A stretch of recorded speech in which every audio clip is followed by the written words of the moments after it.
Mayor Suarez, thank you for coming by. Yeah, thanks for having me, bro. Thank you. This is the coolest studio I've ever been in, right here on the water, Coconut Grove. It's awesome. Yeah. And we heard you're a big Miami Hurricanes fan as well. I'm a big Canes fan. So these two guys played at Miami. Oh, yeah. I did. Okay. What years? That was one of the biggest pieces of advice I got when I was at Vandy. It was this guy, Benji, was the backup quarterback to Jay Cutler. Jay beat him out, so obviously he didn't get a chance to play.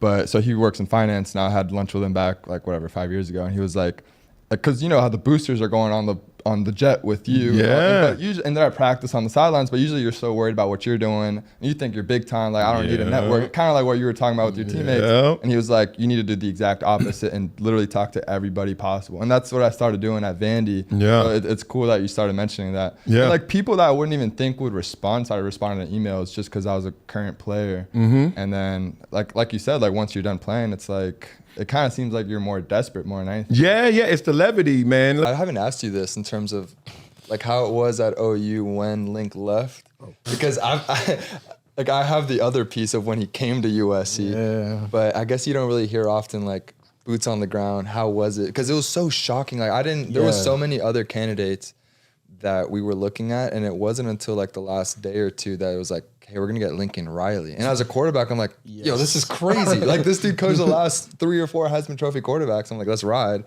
But it was just so, because usually like you don't hear about a coach leaving a school like OU.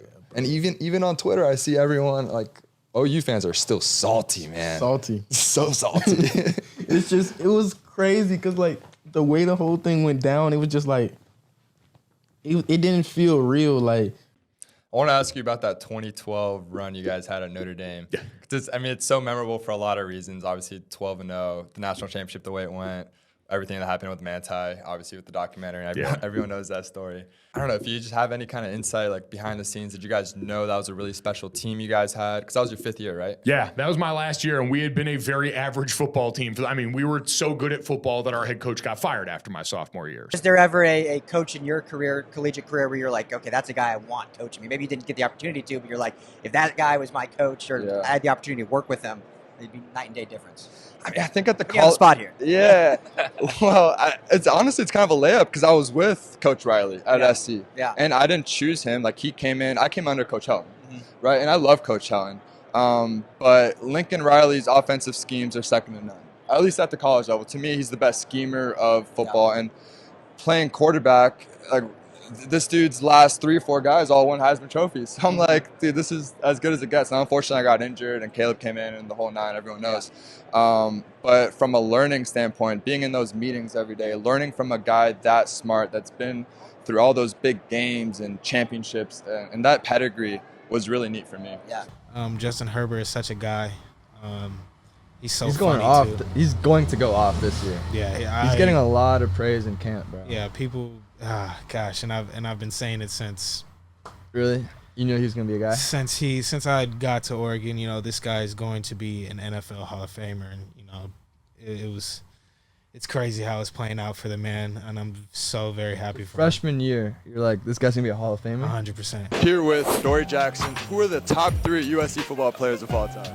Marquise Lee, Reggie Bush, and but my third one I'm gonna actually put Robert Woods. Marquise Lee, Robert Woods, and Reggie Bush. How did you find out that Lincoln Riley was getting hired as the head coach? Because that shocked everybody. It did. I did not expect it at all. Yeah. I think just on I think Paul Feinbaum. I think we were just all watching the Feinbaum bomb. No, I think I probably just saw it on ESPN one morning, and just your heart drops, because especially playing quarterback again, all the Jalen Hurts, Kyler Murray, Baker Mayfield, all the Heisman trophies. It's like, if you play quarterback for Lincoln Riley, you have a good opportunity of winning a Heisman Trophy. Like you're going to be top 3 in preseason odds at least. I didn't understand how creative an offense can be. Like playing ball your whole life too. Like there's standard concepts, like there's smash, flood, etc. that everyone runs. Everyone's got like variations of. But there's things I've never even seen or considered that can be run on a football field. And he draws it up on a whiteboard, and you're like, okay, that's not gonna work though. Like, dude, what is this?